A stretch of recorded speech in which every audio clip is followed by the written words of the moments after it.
আকাশের বুক চিরে ঝরছিল যে জল, সে জল ভিজিয়ে দিল শুকনো পাথরের গা, পথঘাট, আর ধুয়ে দিল আমাদের মনের জমে থাকা সমস্ত একঘেয়েমের গ্লানি। পাহাড়ের বাঁকে বাঁকে সবুজের আগডালে আমাদের ফেরারি মন খুঁজে পেল তার আপন সুর এই পুরুলিয়া অভিযানে। শহর থেকে দূরে পুরুলিয়ার পথে মন ভিজেছে বর্ষায়, আর চোখ ভরেছে অযোধ্যা সার্কিটের অপরূপ শোভায়। আর সোনকুপি বাঞ্জারা ক্যাম্প, চারিদিকে পাহাড় জঙ্গল, আর মাঝখানে এক টুকরো শান্তির আস্থানা। গত পর্বে আপনাদের বামনি ফলস, দুর্গা ফলস আর মার্বেল লেকের ঝলক দেখিয়েছিলাম, আর এই পর্বে দেখাবো আরও বেশ কিছু গুরুত্বপূর্ণ জায়গা, আর থাকবে এখানকার মানুষজনের গল্প, বাদ যাবে না শিল্প। তাই পুরুলিয়া ঘুরতে যাওয়ার আগে আমাদের ভিডিওটা সম্পূর্ণ দেখে ফেলুন, আর সঙ্গে থাকুন এই ভিডিওটা শেষ অবধি। ভোর ভোর বেরিয়ে পড়লাম। আকাশের মুখটা কিন্তু বেশ গোমরা। দেখি আজকে কি কি জায়গায় যেতে পারি আর সুন্দর সুন্দর ভিউ নিতে পারি। কালকে তো মোটামুটি উপরের দিকটা খানিকটা আমরা ঘুরে দেখেছি। লোয়ার ভিউ, হ্যাঁ, লোয়ার ড্যাম আপার ড্যামটা কিন্তু বাকি রয়ে গেছিল। ইচ্ছা আছে ওটাই প্রথমে যাব, তারপর যেভাবে যেভাবে ওয়েদার আমাদের সঙ্গ দেবে সাথ দেয় সেভাবে সেভাবে ঘুরবো আর গল্পটা আপনাদেরকে বলবো। সঙ্গে থাকুন, এই এপিসোডটাও মজার আসছে।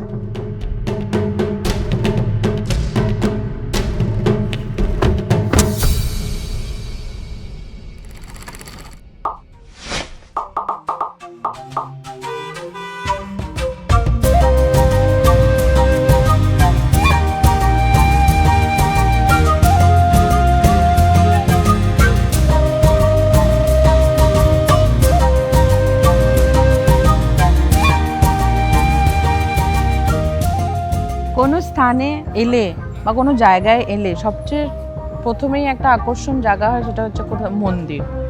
আর আজকের দিনটা আমরা শুরু করছি একটা মন্দির দর্শন নিয়ে। এখন আমরা চলে এসেছি লহরিয়া বাবার মন্দিরে, বাঘমুন্ডিতে।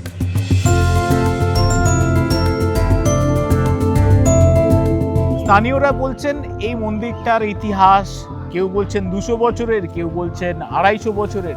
সেটা বড় কথা নয়, মন্দিরটার চারপাশের পরিবেশটা অপূর্ব। ওইদিকে পাহাড়, মাঝে নদী, ড্যাম, এদিকে জলাশয় আর মন্দির। এই মন্দির কমপ্লেক্সে আরো দুটো মন্দির দেখতে পাচ্ছি। একটা তো শিব মন্দির আছে, আরেকটা এখানে সম্ভবত রাম মন্দির আছে, আর ওইদিকে গৌরাঙ্গ মন্দির। আমাদের গাইড দাদাই আমাদেরকে এই মন্দিরটায় নিয়ে এলেন, বললেন যে এই মন্দিরটার সাথে স্থানীয়দের অনেক রকম গল্প জুড়ে আছে, সেগুলো পরে কোনো এক সময় বলবো আপনাদের। আজকে ঘুরে আসি, আর আশীর্বাদটা নিয়ে বাকি সফরটা শুরু করি।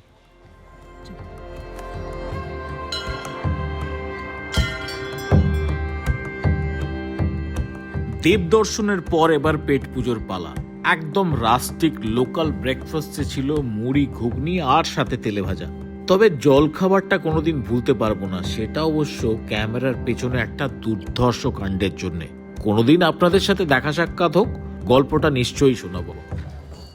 ব্রেকফাস্ট টাইম, চপ, মুড়ি, ঘুগনি, আর একটা নতুন জিনিস খাচ্ছি, ভাপড়া ভাজা। এটা এখানকার বিখ্যাত, জিলিপির মতো দেখতে, কিন্তু নোনতা জিলিপি। না, জিলিপি না, এটা বেসনের তৈরি। বেসনেরই তেলে ভাজা, জিলিপির মতো শেপের, কিন্তু খেতে ভালো। চপ আর মুড়ি বাঙালিদের সন্ধ্যের বেলার খাবার, আমরা আজকে সকালেই খাচ্ছি। হ্যাঁ, কাঁচা লঙ্কা দিন তো আমাকে। একদম এটা ভালো ছিল। হালকা বৃষ্টি পড়ছে বাইরে, আর অনেক দিন বাদে আমি এরকম মুড়ি, ঘুগনি, তেলে ভাজা গরম গরম সকালবেলা। এটা তো সন্ধ্যেবেলার আমাদের খাবার, বাট এটা সকালবেলা। লঙ্কাটা খেয়ে দেখ। সকালের ভরপেট জলখাবারের পর অবশেষে বেরিয়ে পড়লাম পুরুলিয়া সফরের মূল আকর্ষণ আপার ড্যাম আর লোয়ার ড্যাম এক্সপ্লোর করতে। এখন আমরা চলে এসেছি লোয়ার ড্যাম্পে, যেটা দুটো পাহাড়ের মাঝখানে অবস্থিত। ওই পাহাড়টা হচ্ছে বামনি ডুংরি, আর ক্যামেরার ঠিক পিছনে মানে আমাদের ডান হাতে আছে কেচা পাহাড়। এই লোয়ার ড্যাম আর upper dam Purulia pump storage প্রজেক্টের আন্ডারের একটা কারিকুলাম। এখানে যারা ঘুরতে আসেন এই জায়গাটা সিনিক বিউটির জন্য খুবই খুবই বিখ্যাত জায়গা একটা, মানে আমরাও- এলে এটা আপনাকে মাস্ট ভিজিটের মধ্যেই পড়ে। এটা আলাদা করে দেখার কিছু নেই, একটা বাঁধ, দুটো পাহাড়ের মাঝখানে একটা বাঁধ, সেই বাঁধে খানিকটা জল স্টোর করা আছে। একটা মজার ব্যাপার, আমরা হালকা একটা জলপ্রপাত বা হ্যাঁ ঝর্ণার আওয়াজ শুনতে আমিও পাচ্ছি। তখন থেকে ওটাই শুনছি, খুব আমরা সুন্দর জানি এটা। না ক্যামেরায় আপনারা পাচ্ছেন কিনা, সেটা কিন্তু বামনি ফলসের আওয়াজটা হুম। পাচ্ছি। এটা জায়গাটা খুব ভিড় থাকে, আজকে তো ফাঁকা তাই শোনা যাচ্ছে। হ্যাঁ মানে ওই সিজন যেটাকে বলা হ্যাঁ, হয় হ্যাঁ। তখন এলে কিন্তু এইগুলো হয়তো পাবেন না। আর এভাবে হয়তো আমরা যেরকম দাঁড়িয়ে আছি 4-5টা ফাঁকা, এই সুযোগটাও পাবেন না। আগে আমি শুনলাম ওই নিচে নামতে দিত, আপনারা দেখতে পাবেন ওই ড্যামের রাস্তাটা। এখন এখন আর নামতে দেয় না, হ্যাঁ, না। সিকিউরিটি রিজনের জন্য পুরোটাই রেস্ট্রিক্টেড এরিয়া পুরোটা হয়ে গেছে। রেস্ট্রিক্টেড হয়ে গেছে। পাহাড়ের গা ঘেঁষে সুন্দর মসৃণ রাস্তা দিয়ে গাড়ি চালানোর মজাটাই আলাদা। আকাশ ছোঁয়া পাহাড় আর সবুজের মাঝখান দিয়ে শুরু হলো আমাদের লোয়ার ড্যাম আর আপার ড্যামের জার্নি। প্রথমেই পড়বে আপনার লোয়ার ড্যাম, তারপর সেখান থেকে কিছু দূর এগোলেই আরেকটু উচ্চতায় অপেক্ষা করছে আপার ড্যাম। ফাইনালি আমরা আপার ড্যাম্পের উপরটাতে চলে এসেছি। ভিউটা দেখুন, শুধু অসাধারণ লাগবে। বারবার মেসমারাইজ হয়ে যাচ্ছি যে কোথায় কোথায় এসেছি? এসেছি, এটা কোন পুরুলিয়া।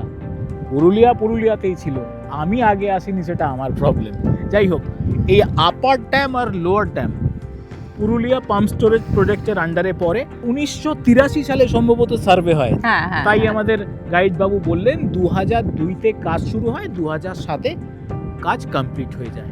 মজার ব্যাপারটা হচ্ছে আপার ড্যামে যখন জল বেশি থাকে, হুম, লোয়ার ড্যামে তখন জল কম থাকে। আবার লোয়ার ড্যামে যখন জলটা উপরে আসে ঠিক তখন reverse ওটা হয়। রিভার্স হয়। তো যাই হোক, এই ওখানে জায়গাটা অনেকগুলো সোলার সিস্টেমের ওটাও আছে না? সোলার প্যানেলও হ্যাঁ, দেখছি জলের প্যানেলও আছে। মাঝখানে। খুব তো সুন্দর। এটা পুরুলিয়ার অযোধ্যা সার্কিটের মাস্ট ভিজিট প্লেসগুলোর মধ্যে একটা। আপনি যদি upper dam lower dam cover না করেন, হুম। তাহলে আপনি এরকম সিনিক একটা ভিউ মিস করে যাবেন।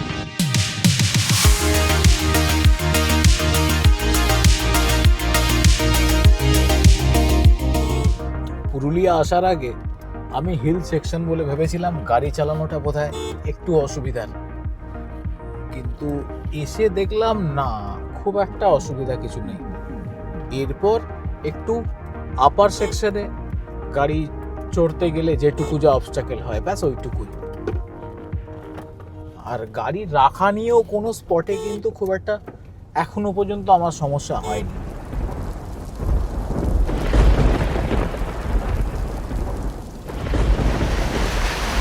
আমরা এখন চলে এসেছি লাঞ্চ করতে।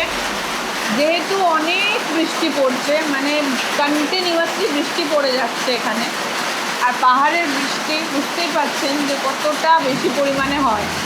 বৃষ্টি পড়ছে বলে আমরা আমাদের বেসে ফিরে এসেছি, বাঞ্জারা ক্যাম্প, সোনকুপি বাঞ্জারা ক্যাম্প।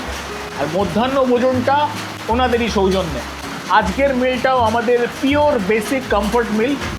উচ্ছে ভাজাটা অসাধারণ। সবগুলোই ভালো লাগছে খেতে। এটা এখন কি আমি করে কিছু ভেজেছে বললি? বেসন বেসন দিয়ে। বেসন শুকনো করে ভেজে। ডাল আছে, পোস্ত আছে, আলু পটল, মাছ, অমলেট, পাঁপড় চাটনি। চাটনি, পাঁপড়। আরেকটা খুব মজার চাটনি আছে, আলুর চাটনি, আলুর চাটনি। কাঁচা আলু বাটার চাটনি। দেখুন, খাওয়াটা দুপুরের হোক বা রাতের, সময়ের হোক বা অসময়ের, বা খাবারটা আপনি কি খাচ্ছেন, তার থেকেও ইম্পর্ট্যান্ট হচ্ছে এই মুহূর্তগুলো। আপনি কোথায় বসে খাচ্ছেন, চারপাশের পরিবেশটা কিরকম, এগুলোই আমার মনে তো থেকে যাবে। ভালো মন্দ সব জায়গায় সেমই পাবে। সোনকুপি বাঞ্জারা ক্যাম্পে যে আতিথেয়তা বা আদর আপ্যায়ন বা এই পরিবেশটা, সব কিছু মিলিয়ে মিশিয়ে আমাদের পুরুলিয়া ট্রিপটা অনেক Wholesome. হোলসাম। এই মেমোরিগুলো সারা জীবনের জন্য তোলা থাকবে, এই এক একটা মুহূর্ত। আমরা আমাদের লাঞ্চটা সেরে নিচ্ছি। ভিডিওটা শেষ অবধি আপনারা অবশ্যই আমাদের সাথে থাকবেন। আর যারা এখনও চ্যানেলটা সাবস্ক্রাইব করেননি, তারা কিন্তু সাবস্ক্রাইব করে নেবে অবশ্যই। আর ভিডিওগুলো কেমন লাগছে কমেন্ট সেকশনে আমাদের জানান। আমাদেরও ভীষণ জানতে ইচ্ছা করে যে আমরা যেভাবে ঘুরি, ঘুরতে ঘুরতে খাই বা খেতে খেতে ঘুরি বা গল্প বলি, সেটা আপনাদের কেমন লাগছে এটা জানাটা ভীষণ জরুরি। বৃষ্টি তো থামার নামই নিচ্ছিল না। আমি তো বেশ দুবিধায় ছিলাম যে মোস্ট অ্যাওয়েটেড ভেন্যু পাখি পাহাড় যেতে পারবো তো। আসলে ও কথা দিয়েছিল কখনো পুরুলিয়া যাওয়া হলে পাখি পাহাড়টা ও ঘুরিয়ে দেখাবে। মেয়ে কিন্তু কথা রেখেছে। তবে জায়গাটা এত সুন্দর সেটা আমাকে আগে বলেনি, হয়তো সারপ্রাইজ দিতে চেয়েছিল। তবে আমি মুগ্ধ হয়ে গেছিলাম ওখানে গিয়ে, কি অপূর্ব।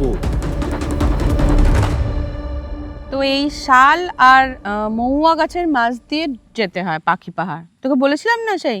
কি অসাধারণ বর্ষাকালে এই জঙ্গলটা লাগছে, আমি বলে বোঝাতে পারবো ফুল না। অফ গ্রিন, চারিদিকটা সবুজ হয়ে রয়েছে একদম। আচ্ছা, কোথায় যাচ্ছি সেটা বলে দিই। বললাম তো, পাখি পাহাড়। হ্যাঁ। ফাইনালি পাখি পাহাড় যাচ্ছি আমরা। পুরুলিয়া ট্রিপটা প্ল্যান করার অনেক আগে থেকেই আইটেনারিজে একদম প্রায়োরিটি লিস্টে ছিল আমাদের পাখি পাহাড়। ও কিছুদিন আগে ঘুরে গেছিল। আর পাখি পাহাড় কি জন্য যাচ্ছি সে তো আপনি জানেন, আপনারা জানেন যে শিল্পী চিত্তদের অমর সৃষ্টি, পাহাড় জুড়ে পাখির ছবি, মিস করা যাবে না। চল চলুন। চল দেখে আসি।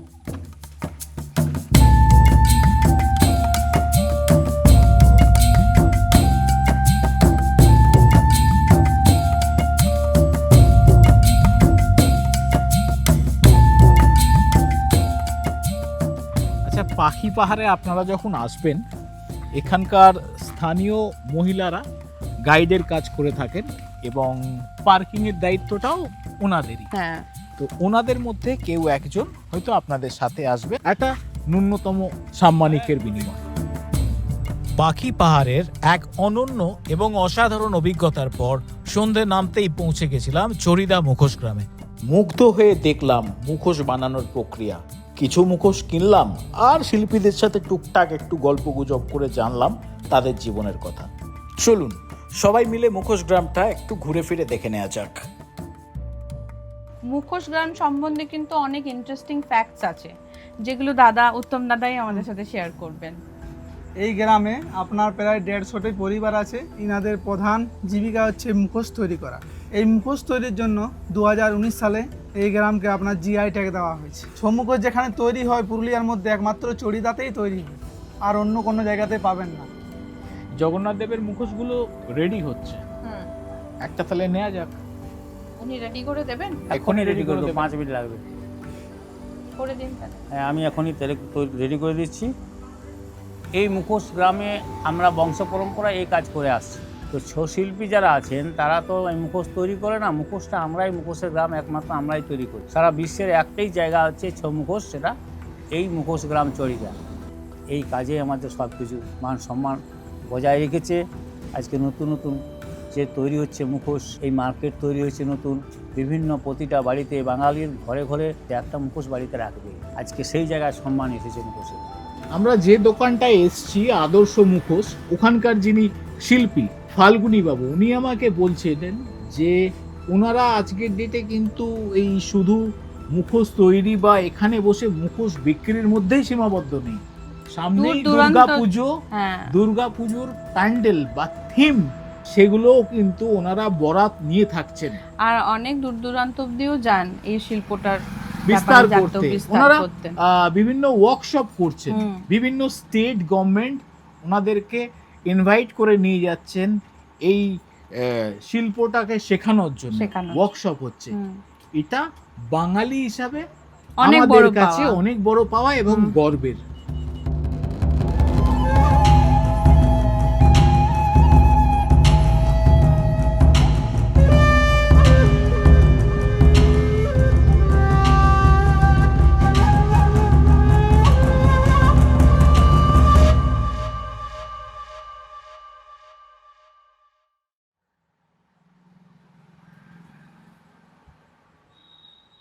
কেমন লাগলো?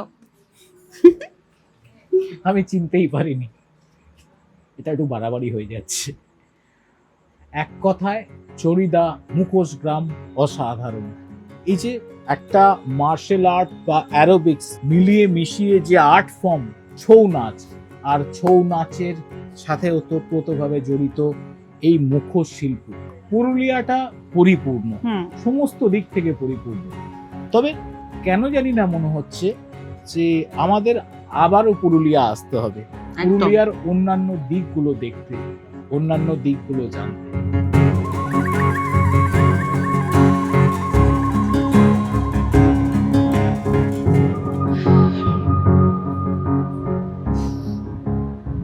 উফ, আজকে সারা দিনটা যা গেল, বাট এত ঘুরলাম, সবকিছু ঠিক আছে, বাট পুরুলিয়াটা মাথা থেকে যাচ্ছে।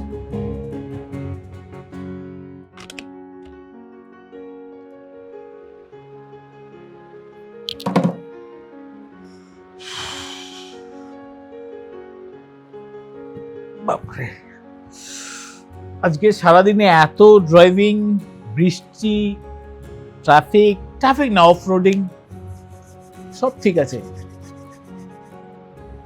পুরুলিয়াটা মাথা থেকে যাচ্ছে না একদম।